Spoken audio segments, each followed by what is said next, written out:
அழைக்கப்பட்டவர்களாய் தேவனிடத்தில் அன்பு கோருகிறவர்களுக்கு சகலமும், அத கவனிங்க, சகலமும், all things are working together for good.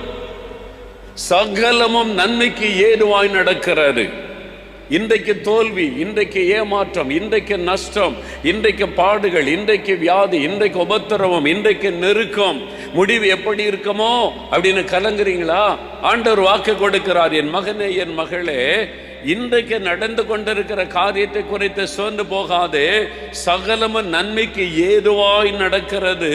முடிவு நன்மையாயிருக்கும், முடிவு வெற்றியாயிருக்கும், முடிவு ஆசீர்வாதமாயிருக்கும், முடிவு மேன்மையாக இருக்கும். சகலமும் நன்மைக்கு ஏதுவாய் நடக்கிறது. All things are working together for good those who love the Lord. நீங்க ஆண்டவரை நேசிக்கிறீங்களா? எத்தனை பேர் இயேசுவை நேசிக்கிறீங்க? கை உயர்த்துங்க பார்க்கலாம். கை உயர்த்து இயேசுவை உம்மை நேசிக்கிறேன்னு சொல்லுங்க.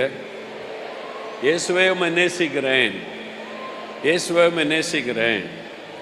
உண்மையாவா? உண்மையா இயேசுவை நேசிக்கிறீங்களா?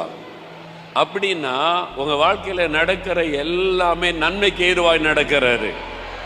அவரிடத்தில் அன்பு கோருகிறவர்களுக்கு சகலமும் நன்மைக்கு ஏதுவாய் நடக்கிறது. முடிவு நன்மையாயிருக்கும்.